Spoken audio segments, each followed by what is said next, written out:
Brought to you by V-Guard, co-powered by Sensodyne and Vimal. ಬಾಯಲ್ಲಿ ಹೇಳಿ ಕೇಸರಿ.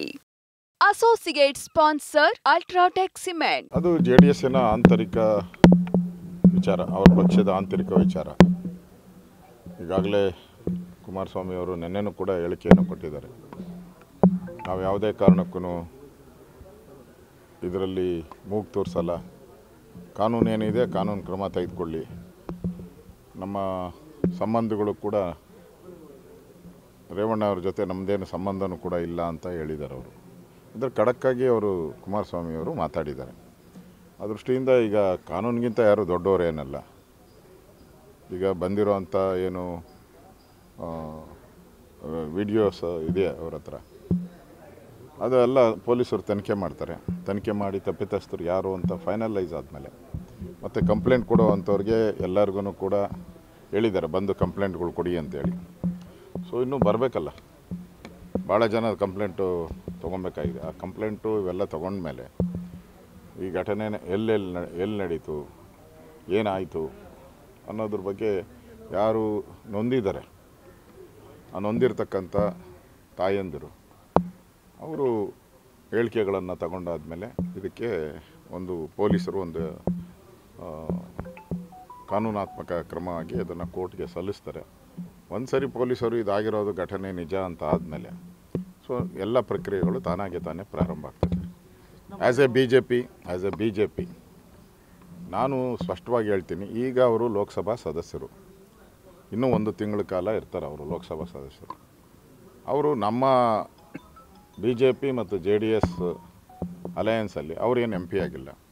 ಅವರು ಎಂ ಪಿ ಆಗಿರುವಂಥದ್ದು ಕಾಂಗ್ರೆಸ್ಸು ಮತ್ತು ಜೆ ಡಿ ಎಸ್ ಅಲಯನ್ಸಲ್ಲಿ ಅವ್ರು ಎಂ ಪಿ ಆಗಿರೋದು. ಅವಾಗ ಕಾಂಗ್ರೆಸ್ ಅವರೇ ಇವ್ರ ಪರವಾಗಿ ಚುನಾವಣಾ ಪ್ರಚಾರವನ್ನು ಮಾಡಿದವರು, ಅವರೇ ಇವ್ರನ್ನ ಗೆಲ್ಲಿಸಿದವರು. ಯಾಕಂದರೆ ಒಂದೇ ಸೀಟ್ ಗೆದ್ದಿದ್ದು ಇಡೀ ಕರ್ನಾಟಕದಲ್ಲಿ. ಆ ಸಮಯದಲ್ಲಿ ಪ್ರಚಾರ ಮಾಡಿಬಿಟ್ಟು ಇನ್ನೂ ನಮ್ಮ ಇದರಲ್ಲಿ ಗೆದ್ದಿಲ್ಲ ಅವರು. ಇನ್ನೂ ಚುನಾವಣೆ ನಡೆದಿದೆ, ವೋಟಿಂಗ್ ಆಗಿದೆ, ಇನ್ನೂ ಗೆದ್ದಿಲ್ಲ. ಗೆದ್ದಾದಮೇಲೆ ನಮ್ಮ ಪಾರ್ಟಿ ಏನು ಕ್ರಮ ತೆಗೆದುಕೊಳ್ಬೋದು ಅದನ್ನು ಮಾಡ್ತಾರೆ. ಈಗ ಅವರು ಸದ್ಯಕ್ಕೆ ಎಂ ಪಿ ಅವರು ಕಾಂಗ್ರೆಸ್ಸು ಮತ್ತು ಜೆ ಡಿ ಎಸ್ಸಿನ ಎಂ ಪಿ ಅವರು ಗೆಲುವಿನಲ್ಲಿ ಇದ್ದಾರೆ. ಅದರಿಂದ ಕಾಂಗ್ರೆಸ್ ಅವರು ಇದಕ್ಕೆ ಉತ್ತರ ಹೇಳಬೇಕು, ನಾವಲ್ಲ. ಕಾಂಗ್ರೆಸ್ ಅವರು ಉತ್ತರ ಹೇಳಬೇಕು. ನಿಮ್ಮನ್ನು ಗೆಲ್ಲಿಸಿದ್ರಲ್ಲಪ್ಪ ನಾವು ಅಂತೇಳಿ ಕಾಂಗ್ರೆಸ್ ಅವರು ಒತ್ತಡ ಹಾಕ್ಬೇಕು ಅವ್ರ ಮೇಲೆ. ಪೆನ್ ಡ್ರೈವ್ ಹೊರಗೆ ಬರೋದಕ್ಕೆ ಅದು ತನಿಖೆ ಕುಮಾರಸ್ವಾಮಿ ಅವರು ಹೇಳ್ತಾರೆ, ಡಿ ಕೆ ಶಿವಕುಮಾರ್ ಅವರೇ ಈ ಪೆನ್ ಡ್ರೈವ್ನ ಮಹಾನಾಯಕರು ಅಂತ ಹೇಳಿ. ನೋಡಿ, ನನಗೆ ಅದ್ರ ಬಗ್ಗೆ ಗೊತ್ತಿಲ್ಲ. ಪೊಲೀಸರು ಅದ್ರ ಬಗ್ಗೆನೂ ತನಿಖೆ ಮಾಡಬೇಕು. ಯಾಕಂದರೆ ಇಲ್ಲಿ ನೀವು ಪ್ರಶ್ನೆ ಮಾಡೋದು ಪ್ರಜ್ವಲ್ ರೇವಣ್ಣನ ಒಬ್ಬನ ಪ್ರಶ್ನೆ ಅಲ್ಲ.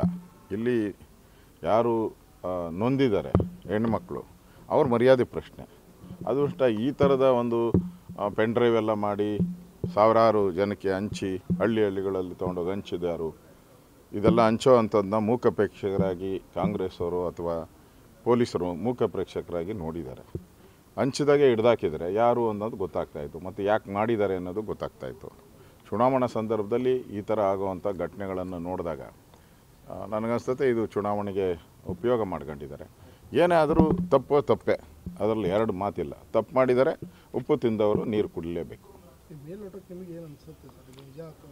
ಮೇಲ್ನೋಟಕ್ಕೆ ನಿಜ ಅಂತ ಅನಿಸಿರೋದ್ರಿಂದನೇ ಈಗ ಕುಮಾರಸ್ವಾಮಿ ಅವ್ರನ್ನ ಸಸ್ಪೆಂಡ್ ಮಾಡಿರೋದು. ಅದರಿಂದ ಕುಮಾರಸ್ವಾಮಿ ಅವರೇನು ಅವ್ರನ್ನ ಪಾರ್ಟಿಯಿಂದ ಹೊರಹಾಕಿದ್ದಾರೆ, ಅದನ್ನು ನಾನು ಸ್ವಾಗತ ಮಾಡ್ತೀನಿ. Brought to you by V-Guard, co-powered by Sensodyne and Vimal. ಬಾಯಲ್ಲಿ ಹೇಳಿ ಕೇಸರಿ. Associate sponsor Ultratech Cement.